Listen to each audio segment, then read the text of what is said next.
তাদের অধিকার আদায়ের জন্য এই পর্যন্ত ভারত সহ সারা দুনিয়ায় বাংলাদেশে যারা আত্মত্যাগ করেছেন সবার স্মৃতির প্রতি লাল সালাম জানিয়ে আমি সামান্য কয়েকটি কথা বলতে চাই। সংগ্রামী সাথী বন্ধুগণ, অনেকে প্রশ্ন করেন ভারতে মাওবাদী এবং আদিবাসীদের হত্যা করছে, তাতে বাংলাদেশের কি? আমরা বলতে চাই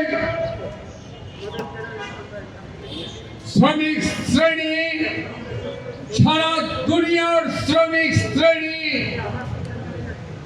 একটি শ্রেণী, ভারতের শ্রমিক শ্রেণী, বাংলাদেশের শ্রমিক শ্রেণী, রাশিয়ার শ্রমিক শ্রেণী, ভেনিজুয়েলার শ্রমিক শ্রেণী, নেপালের শ্রমিক শ্রেণী, কৃষক সবাই একটাই শ্রেণী।